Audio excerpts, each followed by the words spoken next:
नमस्कार साथियों, एक बार फिर से आपका स्वागत है हमारे YouTube channel GK all exam fighter में। दोस्तों, आज हम आपके लिए जीके के अत्यंत ही महत्वपूर्ण 30 प्रश्न लेकर आए। यदि आपको यह वीडियो पसंद आए तो चैनल को जरूर सब्सक्राइब करिएगा, वीडियो को लाइक करिएगा। दोस्तों, हम उम्मीद करते हैं कि आप 30 के 30 प्रश्नों के सही जवाब कमेंट बॉक्स में जरूर देंगे। तो चलिए दोस्तों, हम अपना पहला प्रश्न देखते हैं। हमारा पहला ही प्रश्न बेहद इंपॉर्टेंट प्रश्न है कि कनाडा की राजधानी है, बताइए कि कनाडा की राजधानी है। वेरी इंपॉर्टेंट प्रश्न है। यदि आपको इसका आंसर मालूम है तो आप कमेंट करके जरूर बताइए कि कनाडा की राजधानी है टोरंटो, फ्लोरिडा, ओटाटावा या इनमें से कोई भी नहीं। बताइए दोस्तों। जी हाँ दोस्तों, तीसरा is the right answer. Canada की राजधानी है ओटाटावा। चलिए दोस्तों, अगला प्रश्न देखते हैं।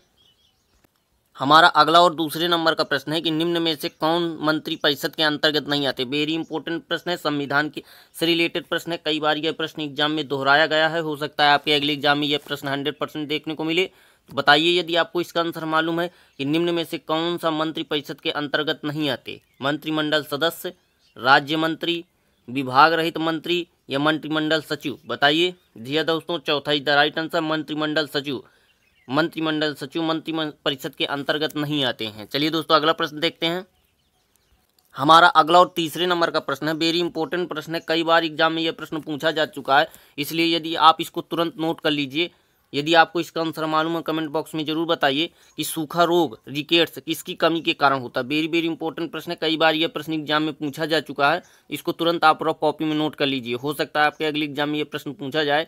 और बताइए यदि आपको इसका आंसर मालूम है कि सूखा रोग यानी रिकेट्स किसकी कमी के कारण होता है। विटामिन ए की कमी के कारण, विटामिन सी की कमी के कारण, विटामिन ए की कमी के कारण या विटामिन डी की कमी के कारण। बताइए दोस्तों।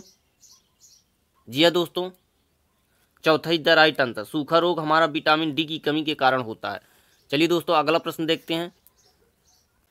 हमारा अगला और चौथे नंबर का प्रश्न बेहद ही इंपॉर्टेंट प्रश्न है। 100% आपको इस प्रश्न को रफ कॉपी में नोट कर लेना है, हो सकता है आपके अगले एग्जाम में 100% यह प्रश्न पूछ लिया जाए।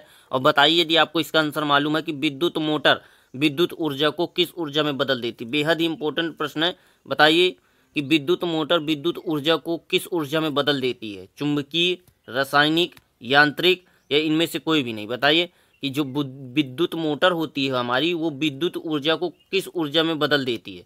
जी हाँ दोस्तों, तीसरा इज द राइट आंसर, यांत्रिक ऊर्जा में बदल देती है। चलिए दोस्तों, अगला प्रश्न देखते हैं। बेहद ही इंपॉर्टेंट प्रश्न था साथियों, इसको आप तुरंत नोट कर लीजिएगा। हमारा अगला और पांचवें नंबर का प्रश्न है कि आटाकामा मरुस्थल किस देश में स्थित है। वेरी वेरी इंपॉर्टेंट प्रश्न है, आप इसको तुरंत रफ कॉपी में नोट कर लीजिए। बिना देर किए आपको इस प्रश्न को तुरंत रफ कॉपी में नोट कर लेना है कि 100% आप अपने अगले एग्जाम में इस प्रश्न को करके आएँ। और बताइए यदि आपको इसका आंसर मालूम है कि आटाकामा मरुस्थल किस देश में स्थित है। यूएसए में, चिली में, अफ्रीका में या ऑस्ट्रेलिया में। बताइए दोस्तों। जी हाँ दोस्तों, दूसरा is the right answer, Atacama मरुस्थल हमारा किस देश में स्थित है। चिली में स्थित है। चलिए दोस्तों, अगला प्रश्न देखते हैं। 100% आपको इस वीडियो को लाइक करना है दोस्तों, कमेंट करना, क्योंकि इसमें से कई प्रश्न ऐसे होंगे जिनके आंसर आपको मालूम होंगे लेकिन फिर भी आप लोग कमेंट नहीं करते हैं। आपको 25 के 30 प्रश्नों के सही जवाब कमेंट बॉक्स में जरूर देना है और अंत में ये जरूर बताना है कि आपने 30 प्रश्न में कितने सही किए हैं। चलिए दोस्तों, अगला प्रश्न देखते हैं। हमारा अगला और छठवें नंबर का प्रश्न है कि मेगास्थनीज किसके दरबार का यूनानी राजदूत था। बेहद ही इंपॉर्टेंट प्रश्न है, 100% आपके अगले एग्जाम में यह प्रश्न आने वाला है कि मेगास्थनीज किसके दरबार का यूनानी राजदूत था। बताइए यदि आपको इसका आंसर मालूम है। अशोक के, बिंदुसार के, हर्षवर्धन के या चंद्रगुप्त मौर्य के। बताइए कि मेगास्थनीज, जी हाँ दोस्तों, मेगास्थनीज किसके दरबार का यूनानी राजदूत था। जी हाँ दोस्तों, चौथा is the right answer, Chandragupta Maurya. चलिए दोस्तों, अगला प्रश्न देखते हैं। हमारा अगला और 7वें नंबर का प्रश्न बेहद ही इंपॉर्टेंट प्रश्न है, आप इसको तुरंत ही नोट कर लीजिए रफ कॉपी में। 100% यह प्रश्न आपके अगले एग्जाम में देखने को मिलेगा।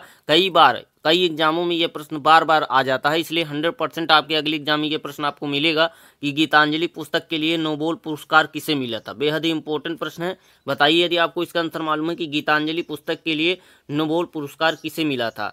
सरोजनी नायडू को, योगी अरविंद को, रविन्द्रनाथ टैगोर को या पंडित जवाहरलाल नेहरू को। बताइए। जी हाँ दोस्तों, तीसरा is the right answer, Gitanjali पुस्तक के लिए नोबेल पुरस्कार हमारे रविन्द्रनाथ टैगोर जी को मिला था। चलिए दोस्तों, अगला प्रश्न देखते हैं। हमारा अगला और 8वें नंबर का प्रश्न है कि लोहे की सतह को जंग से सुरक्षित रखने के लिए कौन सी प्रक्रिया अपनाई जाती है। बेहद ही इंपॉर्टेंट प्रश्न है, 100% ये प्रश्न आपके अगले एग्जाम में देखने को मिलेगा।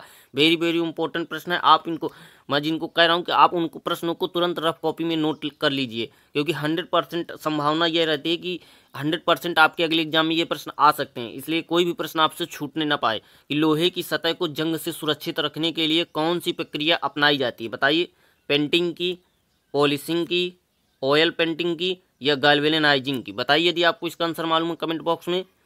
आपको कमेंट जरूर करना है, हर प्रश्न का आपको आंसर देना है कमेंट बॉक्स में। जी हाँ दोस्तों, चौथा इज द राइट आंसर। लोहे की सतह को जंग से सुरक्षित रखने के लिए गैल्वेनाइजिंग प्रक्रिया को अपनाया जाता है। चलिए दोस्तों, अगला प्रश्न देखते हैं।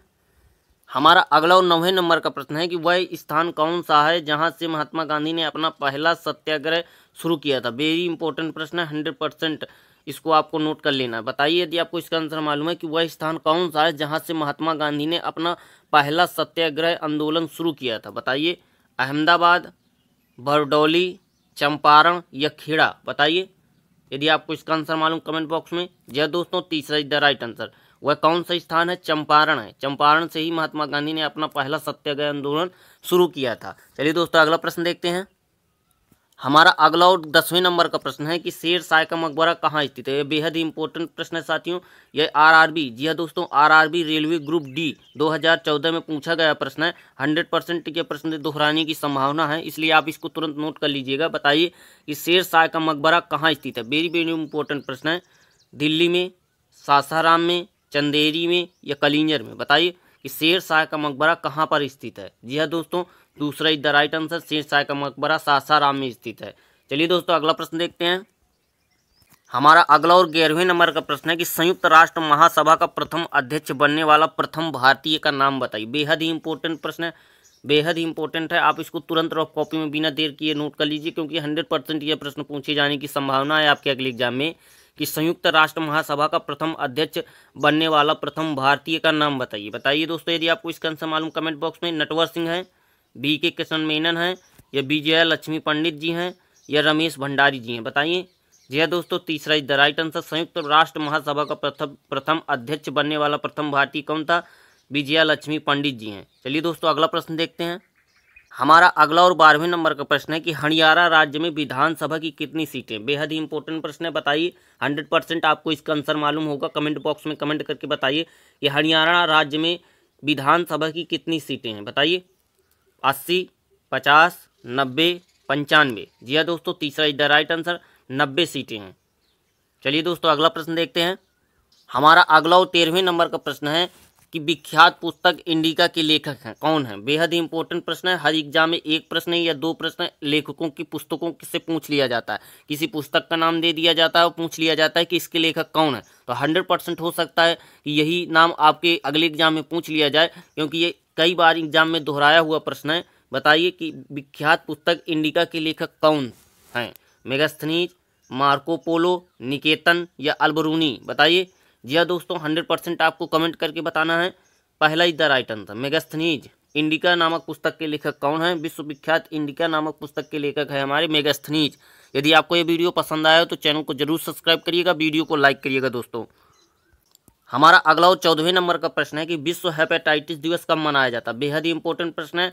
हर एग्जाम में एक या दो क्वेश्चन आपके दिवस से पूछे ही जाते हैं। दिवस एक ऐसा इंपॉर्टेंट प्रश्न है कि हर एग्जाम में, कोई सभी एग्जाम हो, 100% आपके 2 या 3 नंबर पक्के होते हैं। बताइए कि विश्व हेपेटाइटिस दिवस कब मनाया जाता है। बेहद ही इंपॉर्टेंट प्रश्न है। यह स्टेट, जी हाँ दोस्तों, सुपर टेट में पूछा गया प्रश्न है। हो सकता है आपके अगले एग्जाम में ये प्रश्न आपको देखने को मिल जाए। बताइए कि विश्व हेपेटाइटिस दिवस कब मनाया जाता है। 27 जून को, 5 जुलाई को, 28 फरवरी को या 28 जुलाई को। बताइए। जी हाँ दोस्तों, चौथा इज द राइट आंसर। विश्व हेपेटाइटिस दिवस हमारा 28 जुलाई को मनाया जाता है। चलिए दोस्तों, अगला प्रश्न देखते हैं। हमारा अगला और 15वें नंबर का प्रश्न है कि सोने का रासायनिक संकेत है। बताइए, आप कमेंट करके बताइए कि सोने का रासायनिक प्रतीक कौन सा। बेहद ही इंपॉर्टेंट प्रश्न है, आपको कमेंट करके जरूर बताना है। 100% आपको इसका आंसर मालूम होगा कि सोने का रासायनिक प्रतीक क्या है। जी हाँ दोस्तों, चौथा इज द राइट आंसर, सोने का रासायनिक प्रतीक है। चलिए दोस्तों, अगला प्रश्न देखते हैं। हमारा अगला और 16वें नंबर का प्रश्न है कि चेचक के टीके का आविष्कार किसने किया था। बेहद ही इंपॉर्टेंट प्रश्न है। कई बार यह प्रश्न अलग अलग एग्जामों में पूछा जा चुका है। यह प्रश्न एनटीपीसी, जी हाँ दोस्तों, एनटीपीसी में पूछा गया प्रश्न है कि चेचक के टीके का आविष्कार किसने किया था। 100% आपको कमेंट करके बताना है कि चेचक के टीके का आविष्कार किसने किया था। मार्को पोलो ने, लुइस पास्चर ने, एडवर्ड जेनर ने या फेंक ने, बताइए। जी हाँ दोस्तों, तीसरा इज द राइट आंसर। चेचक के टीके का आविष्कार जो है एडवर्ड जेनर ने किया था। चलिए दोस्तों, इसको आपको नोट कर लेना, 100% इंपॉर्टेंट है यह प्रश्न। हमारा अगला और 17वें नंबर का प्रश्न है कि इलेक्ट्रॉन की खोज किसने की थी। बेहद इंपॉर्टेंट प्रश्न है, 100% आपको इसका आंसर मालूम होगा। कमेंट करके बताइए कि इलेक्ट्रॉन की खोज किसने की थी। जे थॉमसन ने, जेम्स चैडविक ने, रदरफोर्ड ने या नील बोर ने। बेहद ही इंपॉर्टेंट प्रश्न है, आपने पढ़ा होगा, आपको इसका आंसर मालूम होगा। कमेंट करके बताइए कि इलेक्ट्रॉन की खोज किसने की थी। जी हाँ दोस्तों, पहला the right answer J Thomson ने। चलिए दोस्तों, अगला प्रश्न देखते हैं। हमारा अगला और 18वें नंबर का प्रश्न है कि कौन सा अनुच्छेद है जो हिंदी को भारत की आधिकारिक भाषा घोषित करता है। बेहद इंपॉर्टेंट प्रश्न है, कई बार यह प्रश्न एग्जाम में दोहराया जा चुका है। संविधान से रिलेटेड प्रश्न है, क्योंकि हर एग्जाम में 2 या 3 क्वेश्चन ऐसे होते हैं जो संविधान से रिलेटेड होते हैं। हो सकता है यही प्रश्न आपके अगले एग्जाम में पूछ लिया जाए, तो आपको इसको तुरंत रफ कॉपी में नोट कर लेना है और कमेंट करके बताना है यदि आपको इसका आंसर मालूम है कि कौन सा अनुच्छेद है जो हिंदी को भारत की आधिकारिक भाषा घोषित करता है। बताइए, अनुच्छेद 443, अनुच्छेद 1, अनुच्छेद 2 या अनुच्छेद 334, बताइए। जी हाँ दोस्तों, पहला इज द राइट आंसर, अनुच्छेद 343 भारत को हिंदी को भारत की आधिकारिक भाषा को के रूप में घोषित करता है। यदि आपको ये वीडियो पसंद आया तो चैनल को जरूर सब्सक्राइब करना, वीडियो को लाइक करना चाहती हूँ। हमारा अगला और 19वें नंबर का प्रश्न है कि लोकपाल और लोकायुक्त अधिनियम 2013 के अनुसार अध्यक्ष के अलावा लोकपाल में कितने सदस्य हो सकते हैं। बेहद ही इंपॉर्टेंट प्रश्न है, आप इसको तुरंत रफ कॉपी में नोट कर लीजिए। 100% ये प्रश्न आपके अगले एग्जाम में पूछा जाने वाला है और ये प्रश्न आपसे कभी भी छूटने ना पाए, क्योंकि किसी न किसी एग्जाम में आपको ये प्रश्न जरूर देखने को मिलेगा। बेहद ही इंपॉर्टेंट प्रश्न है ये कि लोकपाल और लोकायुक्त अधिनियम 2013 के अनुसार अध्यक्ष के अलावा लोकपाल में कितने सदस्य हो सकते हैं। बेहद ही इंपॉर्टेंट प्रश्न है साथियों ये। बताइए, 6 सदस्य, 8 सदस्य, 9 सदस्य या 7 सदस्य, बताइए। जी हाँ दोस्तों, दूसरा is the right answer. Lokpal और लोकायुक्त अधिनियम 2013 के अनुसार अध्यक्ष के अलावा लोकपाल के कितने सदस्य हो सकते हैं। 8 सदस्य हो सकते हैं। चलिए दोस्तों, अगला प्रश्न देखते हैं। हमारा अगला और 20वें नंबर का प्रश्न है कि ब्लड कैंसर का दूसरा नाम है। बेहद ही इंपॉर्टेंट प्रश्न है, मैंने इस प्रश्न को कई बार एग्जाम में दोहराते हुए देखा है, हो सकता है आपके अगले एग्जाम में फिर से दोहरा जाए। बताइए कि ब्लड कैंसर का दूसरा नाम है एनीमिया, ल्यूकोपेनिया, ल्यूकेमिया या हाइड्रोसील, बताइए। बेहद इंपॉर्टेंट प्रश्न है ये। जी हाँ दोस्तों, तीसरा इज द राइट आंसर। तीसरा is the right answer, blood cancer का दूसरा नाम है ल्यूकेमिया। चलिए दोस्तों, अगला प्रश्न देखते हैं। हमारा अगला और 21वें नंबर का प्रश्न है कि एक हृदय धड़कन के लिए लगभग कितना समय की ज़रूरत होती है। जी हाँ दोस्तों, हमारा एक हृदय जो होता है वो 1 मिनट में 72 बार धड़कता है। 1 मिनट में कितनी बार धड़कता है? 72 बार धड़कता है। तो बताइए कि एक बार धड़कने में कितना समय लगता है। बताइए, वही प्रश्न पूछा गया है कि हृदय की एक धड़कन के लिए लगभग कितने समय की ज़रूरत होती है। 1 मिनट में तो 72 बार धड़कता है, लेकिन एक धड़कन जो होती है उसमें कितना समय लगता है। बताइए, 0.5 सेकंड का, 0.8 सेकंड का या 0.5 मिनट का या 1 मिनट का, बताइए साथियों। यदि आपको इसका आंसर मालूम है कमेंट बॉक्स में। जी दोस्तों, दूसरा is the right answer. 0.8 second का समय लगता है एक धड़कन के लिए। चलिए दोस्तों, अगला प्रश्न देखते हैं।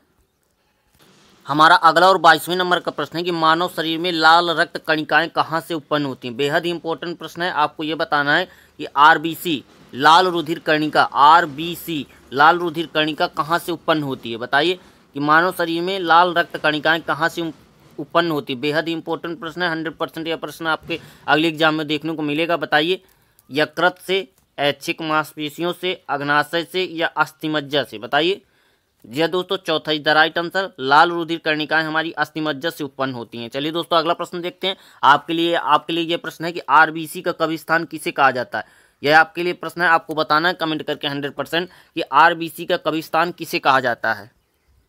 हमारा अगला और 23वें नंबर का प्रश्न है, बेहद ही इंपॉर्टेंट प्रश्न है, आप इसको 100% पहले ही नोट कर लीजिए। प्रश्न पढ़ने के पहले ही आप इसको रफ कॉपी में नोट कर लीजिए। 100% आपके अगले एग्जाम में ये प्रश्न देखने को मिलेगा। वेरी वेरी इंपॉर्टेंट प्रश्न है। बताइए कि तीसरी बौद्ध सभा का आयोजन किसके शासनकाल में हुआ था। कई बार ये प्रश्न एग्जाम में पूछा जा चुका है, यूपी पीसीएस में पूछा हुआ प्रश्न है ये। बताइए यदि आपको इसका आंसर मालूम है। जी हाँ दोस्तों, अशोक, कनिष्क, हर्ष या चंद्रगुप्त? पहला इज द राइट आंसर। तीसरी बौद्ध सभा का आयोजन किसके शासनकाल में हुआ था? अशोक के शासनकाल में हुआ था। चलिए दोस्तों अगला प्रश्न देखते हैं। हमारा अगला और 24वें नंबर का प्रश्न बेहद इंपॉर्टेंट प्रश्न है। बताइए यदि आपको इसका आंसर मालूम है कि गौतम बुद्ध का जन्म स्थान लुम्बिनी कहाँ स्थित है। बेहद इंपॉर्टेंट प्रश्न है, कई बार ये प्रश्न एग्जाम में पूछा जा चुका है, ये एनटीपीसी में पूछा हुआ प्रश्न है साथियों। बताइए यदि आपको इसका आंसर मालूम है कि गौतम बुद्ध का जन्म स्थान लुम्बिनी कहाँ है? नेपाल में है, बिहार में पड़ता है, भूटान में पड़ता है कि सिक्किम में पड़ता है? बताइए। जी हाँ दोस्तों, पहला is the right answer. Gautam Buddha का जन्म स्थान लुम्बिनी हमारा इस वक्त नेपाल में पड़ता है। चलिए दोस्तों अगला प्रश्न देखते हैं। हमारा अगला और 25वें नंबर का प्रश्न है कि सूर्य के सबसे नज़दीक ग्रह कौन सा? 100% आपको इसका आंसर मालूम होगा। आपको इस आंसर को कमेंट करके बताना है कि सूर्य के सबसे नज़दीक ग्रह कौन सा है। 100% आपको इसको कमेंट करके बताना है। आपको मालूम भी होगा शनि, बृहस्पति, मंगल या बुध। बताइए सूर्य के सबसे नज़दीक ग्रह कौन सा है? जी हाँ दोस्तों, चौथा इज द राइट आंसर बुध। बुध सूर्य के सबसे नज़दीक ग्रह है। आपके लिए एक प्रश्न है, आपको यह बताना है कि सभी ग्रहों में सबसे छोटा ग्रह कौन सा है? छोटे ग्रह का आपको नाम बताना है कमेंट करके। चलिए दोस्तों अगला प्रश्न देखते हैं। हमारा अगला और 26वें नंबर का प्रश्न है कि टिहरी हाइड्रो पावर कॉम्प्लेक्स किस नदी पर स्थित है? बेहद इंपॉर्टेंट प्रश्न है, कई बार एग्जाम में ये प्रश्न पूछा जा चुका है। आपको इसको 100% नोट कर लेना है और बताना है आपको इसका आंसर कि टिहरी हाइड्रो पावर कॉम्प्लेक्स किस नदी पर स्थित है? अलकनंदा नदी पर, भागीरथी नदी पर, धौली नदी पर या मंदाकिनी नदी पर? आपको इसको जवाब कमेंट बॉक्स में जरूर देना है यदि मालूम है कि टिहरी हाइड्रो पावर कॉम्प्लेक्स कहाँ पर किस नदी पर स्थित है। बताइए। जी हाँ दोस्तों, दूसरा is the right answer. Tehri hydro power complex हमारा भागीरथी नदी पर स्थित है। चलिए दोस्तों अगला प्रश्न देखते हैं। हमारा अगला और 27वें नंबर का प्रश्न है कि भारतीय नवजागरण का जनक किसे कहा जाता है? बेहद इंपॉर्टेंट प्रश्न है, 100% आप इसको नोट कर लीजिए और बताइए यदि आपको इसका आंसर मालूम है कि भारतीय नवजागरण का जनक किसे कहा जाता है? डीजी तिलक को, गोपाल कृष्ण गोखले को, लाला लाजपत राय को या राजा राम मोहन राय को? बेहद इंपॉर्टेंट प्रश्न है, आपको इसको तुरंत रफ कॉपी में जरूर नोट करना है कि भारतीय नवजागरण का जनक किसे कहा जाता है। चौथा इज द राइट आंसर, राजा राम मोहन राय को। चलिए दोस्तों अगला प्रश्न देखते हैं। हमारा अगला और 28वें नंबर का प्रश्न है कि गीत गोविंद के लेखक कौन है? बताइए। 100% आपको इस प्रश्न का आंसर मालूम होगा, कमेंट करके बताइए। यदि आपको इसका आंसर मालूम नहीं तो 100% आप इस प्रश्न को जरूर कॉपी में नोट कर लीजिएगा और बताइए कि गीत गोविंद के लेखक कौन है। बेहद इंपॉर्टेंट प्रश्न है ये। बाणभट्ट, जयदेव, मीराबाई या कालिदास? बताइए। जी हाँ दोस्तों, दूसरा इज द राइट आंसर। गीत गोविंद के लेखक है हमारे जयदेव। चलिए दोस्तों अगला प्रश्न देखते हैं। बेहद इंपॉर्टेंट प्रश्न था, इसको आप नोट जरूर कर लीजिएगा। हमारा अगला और 29वें नंबर का प्रश्न है कि बकिंघम पैलेस कहाँ स्थित है? बेहद इंपॉर्टेंट प्रश्न है, यदि आपको इसका आंसर मालूम कमेंट करके बताइए कि बकिंघम पैलेस कहाँ स्थित है? लंदन में, पेरिस में, न्यूयॉर्क में या वाशिंगटन में? बताइए। जी हाँ दोस्तों, पहला is the right answer. Buckingham palace हमारा कहाँ स्थित है? लंदन में स्थित है। चलिए दोस्तों अगला प्रश्न देखते हैं। हमारा अगला और 30वें नंबर का प्रश्न है कि राष्ट्रीय गीत के रचयिता कौन थे? बेहद इंपॉर्टेंट प्रश्न है, 100% आपको इसका आंसर मालूम कमेंट करके बताइए कि राष्ट्रीय गीत के रचयिता कौन है? बंकिम चंद्र चटर्जी, शर्मिला टैगोर, रविन्द्रनाथ टैगोर या उर्मिला शाह? बताइए कि हमारे राष्ट्रीय गीत के रचयिता कौन हैं? जी हाँ दोस्तों, पहला is the right answer. Bankim Chandra Chatterjee हमारे राष्ट्रीय गीत के रचयिता हैं। चलिए दोस्तों, आज का यह हमारा वीडियो यहीं पर समाप्त होता है। यदि आपको ये वीडियो पसंद आया हो तो वीडियो को लाइक करिएगा, चैनल को जरूर सब्सक्राइब कर लीजिएगा ताकि हर रोज़ जो मैं वीडियो बना के लेकर आता हूं तो आपको बिना किसी रुकावट के वीडियो मिल सके। नमस्कार साथियों, जीके ऑल एग्जाम फाइटर को जरूर याद रखिएगा।